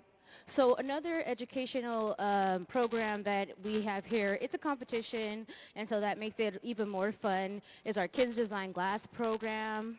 And that is designed for the students to create like fine artists do, and their illustration, once they're submitted with the story, if it's chosen, it'll then be created here in the Hot Shop team. So one piece will stay in our collection and go on display in rotation, and then one will go home with you with the family. And so students only under the age of 12 are able to apply to the Kids Design Glass contest.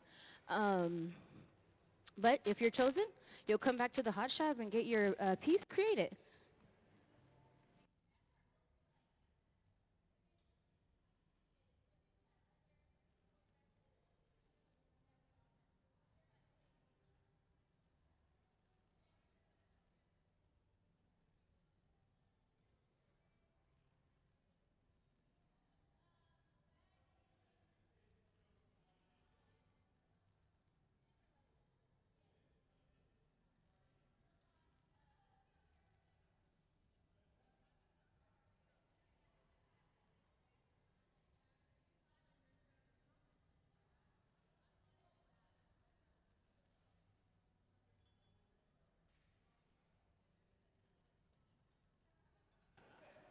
So now we're going to dip into the furnace with the color that we've created on the end of the rod.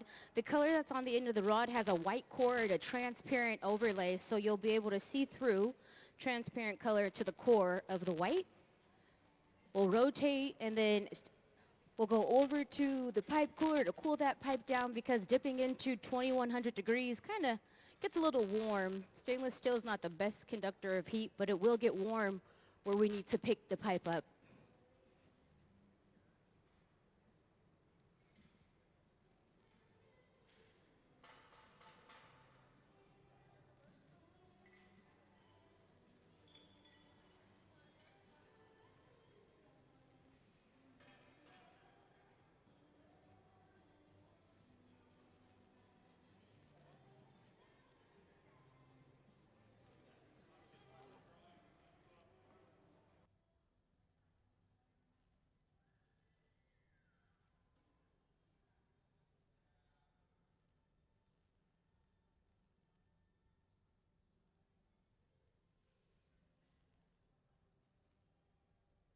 So once we gather a big mass, we'll then pull it across these ladders. It'll stretch just about that far, and then it gets cut down. And so Sayuri is a ranging cane that can be rolled over, say, a clear bubble at a different point in time. And it'll give pattern to the surface. So just like all the items you see up here on the balcony, all the lines were created in this manner. So each line is a piece of glass. It contains color, but the color is prepped for the cane, and then the cane is rolled up. So there's a lot of steps that involve the work that is designed by Lino Tagliapietra on the balcony.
So the cane that we're creating starts white. And so on the left side of the hot shop here, you can see the color at the end of the rod is a piece of color rod. And I can show you what a color rod looks like.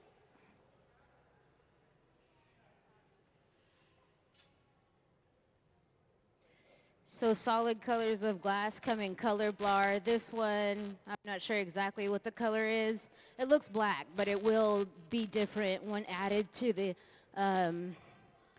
oh, if you look up on the big screen there, there's more pieces of color bar in the tackle box. So this is a piece of solid glass, so they have stuck pieces of color to the end of the rods, and then they're heating them up. Then they wrap a different color around the white cane, and then we'll put a bunch of clear around it so we can stretch it across the room.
So as you can see, the heat will naturally stretch the glass out. He quenched it in the bucket there just to cool it down at the end. We're going to connect this to an additional rod. We don't want it to be very hot where we connect it, because when they start to stretch it, it may stretch too quickly. And so we're quenching it in the bucket. Trent has the post ready.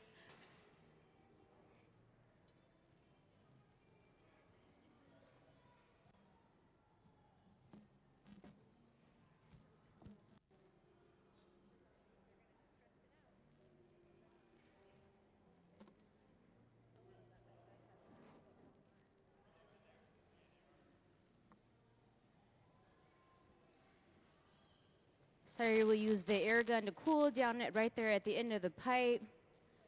We don't want it to be too hot in certain areas, so when we stretch it, it'll stretch evenly.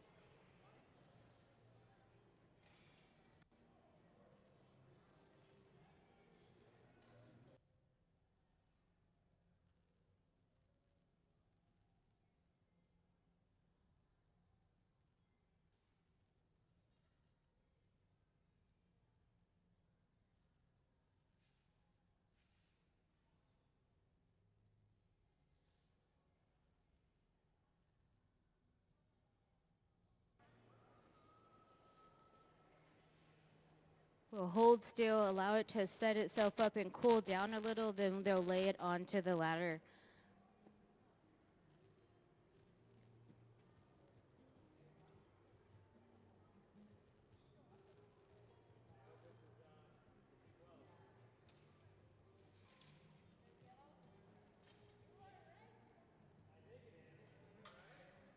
And then once this cools down, we'll chop it up just like the cane here on the podium.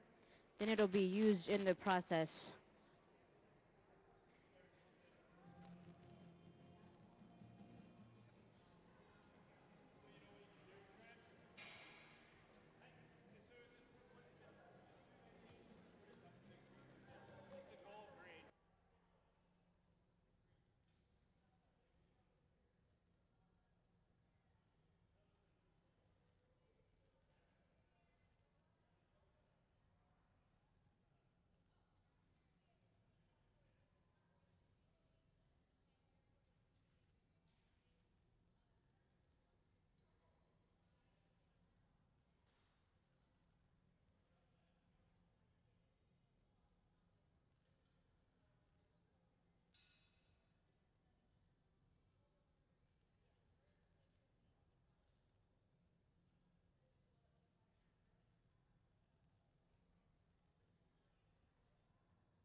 So Fumi, our visiting artist this week, joins the Museum of Glass in the museum's first ever collaboration with Port of Seattle to create a large-scale public art installation for the Seattle-Tacoma International Airport Sea Concourse Expansion Project.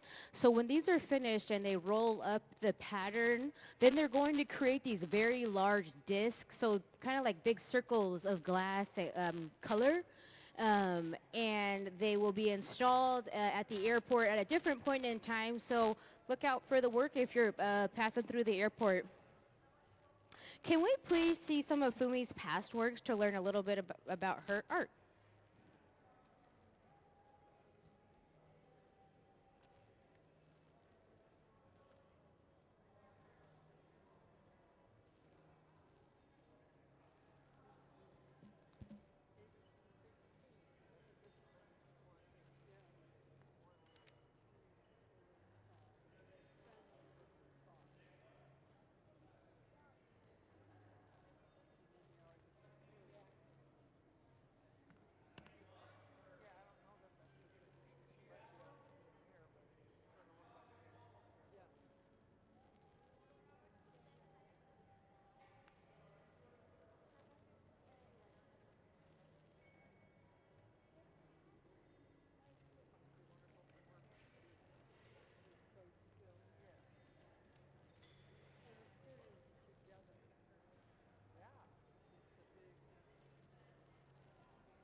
Perfect timing.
And so now that we've created another stack of color with clear over it, we'll be able to dip it in the water, cool down the end of that piece of cane that will be stretched out. We're going to add it to the post, the opposite side, another rod, and then pull it across the ladders. This cane is being created to add color and pattern to the surface of the glass, so it'll look like lines are moving throughout the glass.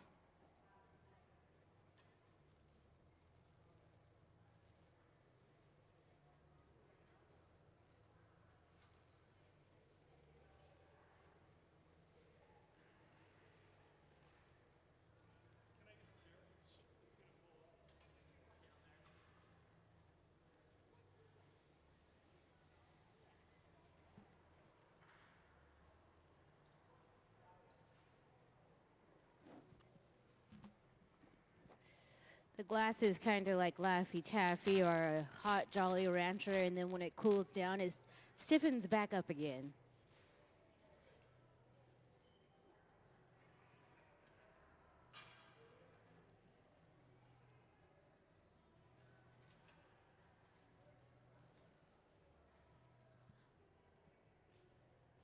Although the glass that's already been stretched out and laid down, it could still be a bit warm to touch. Although it looks like it's true color, it may still be very, very hot.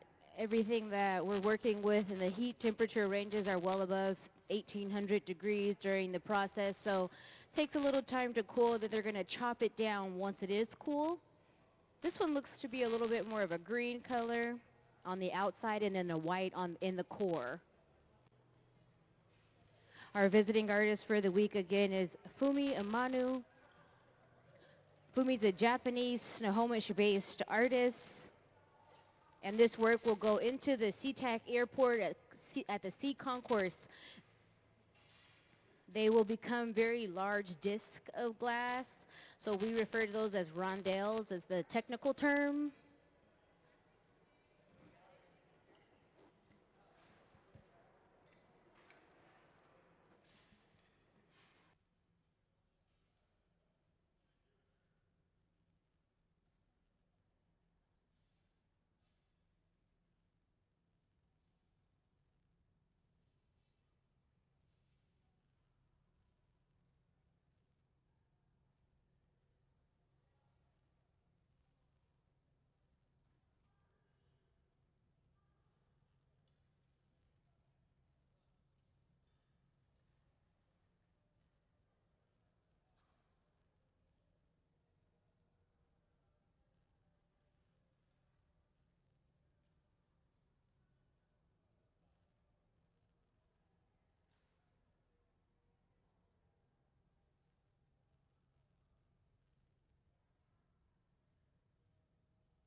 As we dip into the furnace, the pipe will start to kind of get warm because that furnace rests at about 2100 degrees. And so where the pipe heats up at, he takes it over to the pipe cooler to cool it down. Can we please see the furnace diagram? And so you can see as we dip into the furnace, the glass is nice and molten hot, kind of like dipping into a jar of honey. It's powered by natural gas and forced air. It runs 24 hours a day, 7 days a week, and it holds up to about 1,000 pounds of molten hot glass, and it rests at 2100 degrees. After we take the glass out of the furnace, we'll work as shaping it, and then we'll also work at the bench. And then we'll go into the reheating chambers to take it back up to those very high temperatures so it can remain nice and molten like it was in its initial state of gathering it. And it'll start to cool down over time, which is what we want to be able to create. So we want it to slowly cool down. But as we work in and out of those reheating chambers, can we see the glory hole diagram?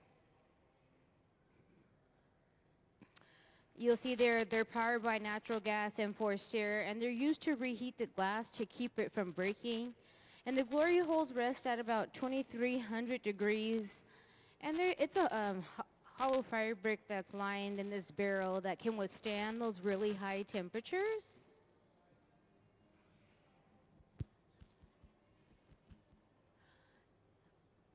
This week we have Fumi, our visiting artist, visiting from Snohomish. She's a Japanese artist working in Snohomish, Washington, and she strives to break the stereotypes of Asian ideals of womanhood and beauty influenced by Western culture. She joins Museum of Glass in the Museum of Glass' first ever collaboration with Port of Seattle to create large scale public art installations for the Seattle-Tacoma International Airport Sea Concourse. After we roll up, so after we incorporate the cane into the process, which is the next step, then we'll create these rondels. We refer to them as rondels. They're large discs, so large circles of glass that will then be installed in the SEA-TAC airport.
So as he marvers the glass on the table, this core of the glass is white, the outer layer is a transparent green, and then he's adding more glass around the colorful glass because then he'll stretch it across the ladders here on the floor, just like the cane that we've already stretched is down here.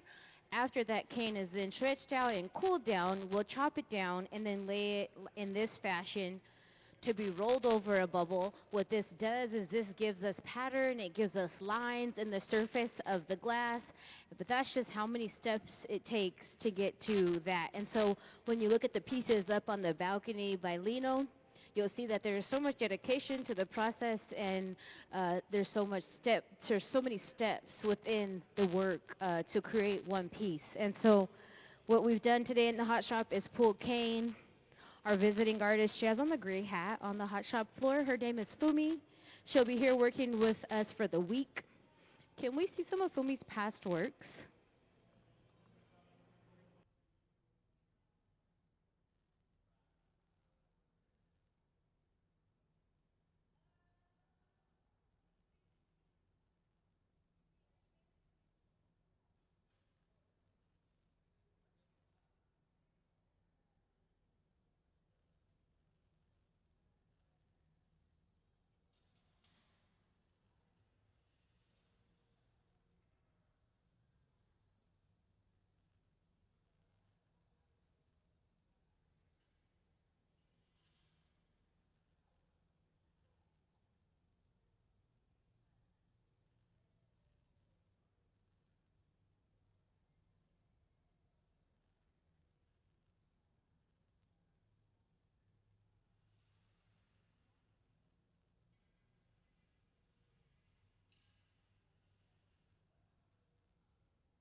So Trent specifically is cutting down the large pieces of cane into shorter pieces of cane that'll be used later. Then on the left side of the hot shop, they're preparing color, which is how the cane on the ground has gotten color.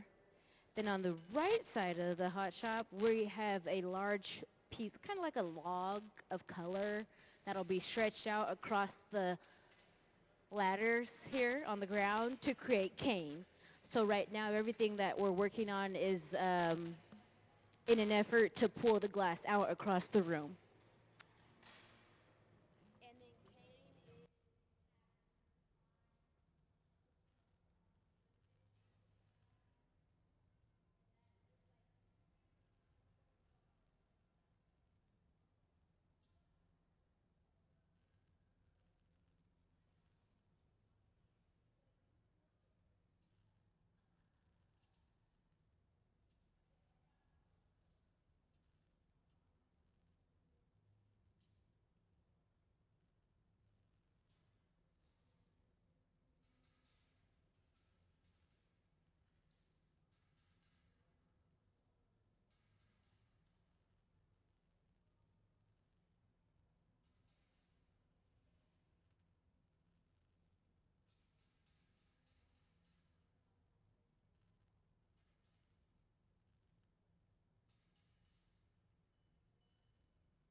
So now we'll start the process of creating the bubble that the cane will be wrapped around. And so what that means is we've gathered and now we're blowing into the end of the pipe here at the middle bench.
So the next step for the glass here at the middle bench, it will be wrapped in color. I thought we were going to roll the cane, but we're not going to roll the cane up that this with this specific process. We're going to wrap color around this glass, and then we're going to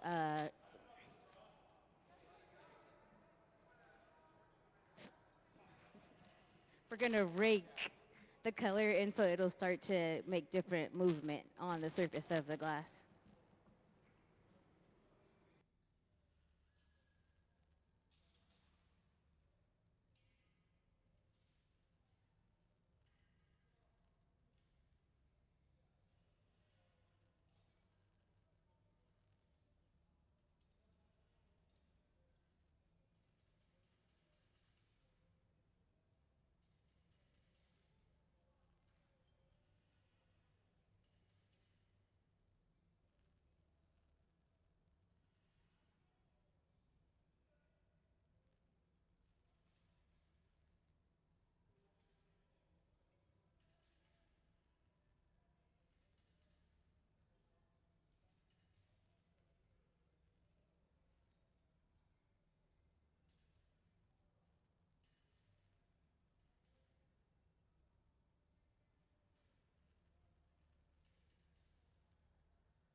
So we roller wrapped, which meant that we put really tiny lines over the clear bubble, the clear mass of glass. There's a very tiny bubble at the very end of the pipe.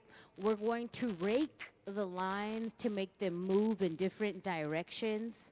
And then once we rake the lines, we'll then start to blow out the bubble. We have to keep the bubble very solid before we have to keep the bubble very small before we blow it out, because when we rake the lines, we don't want the bubble to collapse.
So now that we've arranged the cane on the platter here, we'll take it into the glory hole and get it nice and hot, and then when it's ready, we'll roll glass over the cane to pick it up. And on the far right side of the hot shop, we are raking the glass with a tool to make the lines go in different directions. And the lines are really, really tiny, and so you won't be able to see it a little bit more or better until we blow it out.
So when they roll up all the colors, then will go up, Dave will walk up onto the walkway there, hold the pipe, and then we'll drag it down towards the ground. They are making flat cane, and these little squares will then be assembled, like say tomorrow after the glass cools down. It'll be cut down just like this process, and then it'll be assembled to be re-rolled into the glass to create different line patterns with those really beautiful, that beautiful color assembly. A lot of her work is inspired by moss, and so you'll see those really pretty green and orange colors, and they're representative of the moss here in the Pacific Northwest. And so she draws her inspiration from that, and so you'll see that color palette mixed together, really beautiful black, deep greens, vibrant greens, and then a beautiful gold amber type color. Can we please see some of Fumi's past works? Fumi is a Snohomish-based Japanese artist, and this is a collaboration between Museum of Glass and SEA-TAC Airport. Various different artists have come this year to create their works that will be displayed. All of their inspiration is coming to life through glass. And so these, the final inspiration for Fumi's work will be at the sea concourse portion of the airport. There will be these really large discs. We call them, technically, they're called rondels. So when glass is spun out into a circle, that is the final design with all of these different lines of pattern and color that will be displayed at the SEA-TAC airport. Once again, her name is Fumi Amano. So look out for Fumi's work. She's a Japanese artist, and she's Snohomish-based. Can we please see some of Fumi's past works?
So now we'll lay the pattern of glass that's been rolled up into the clear glass on the table and pat it down a few times.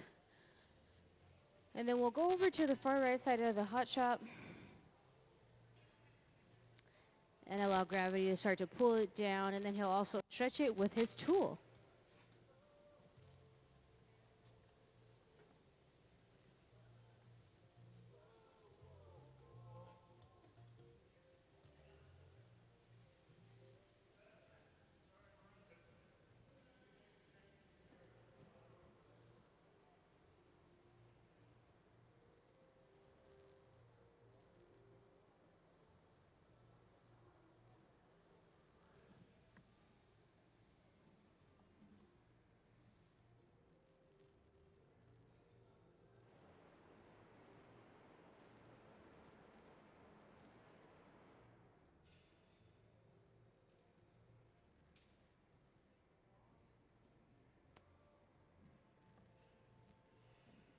This glass has many different colors inside of it, and color heats and cools differently at different rates. And so after we remove it from this pipe, it'll be placed into the annealing oven where it'll slowly cool down at the same rate of heat.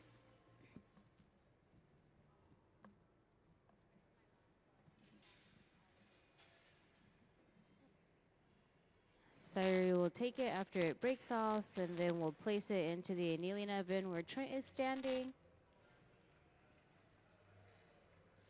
And we can give them a big round of applause for all their hard work. Clap it up.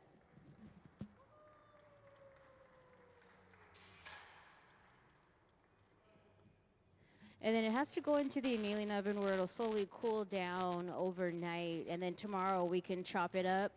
And then the patterns and the lines will go in all different directions to create a final form.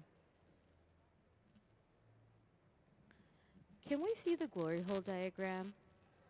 So as we work in and out of these reheating chambers to get the glass nice and hot, you'll see we have 3 different glory holes while we're working at the various benches today. The glory holes are powered by natural gas and forced air. And they're used to reheat the glass to keep it from breaking. And they're kept at about 2,300 degrees.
So now that we're able to blow this pattern out, you'll be able to see those lines that he was raking over earlier today. And so as we continue to blow it out, then we will take it off of this initial blow pipe, transfer it onto an additional pipe, and then spin it open.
Let's give them a big round of applause for all their hard work.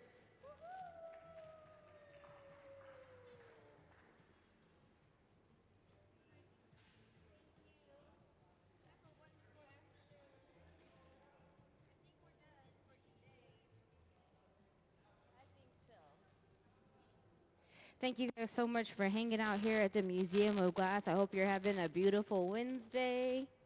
This week, once again, we have Fumi Amano with us here in the hot shop working, creating their work for the SEA-TAC International Airport collaboration with us here at the Museum of Glass. Look out for Fumi's work in the sea concourse portion of the airport. Can we see some of Fumi's past works?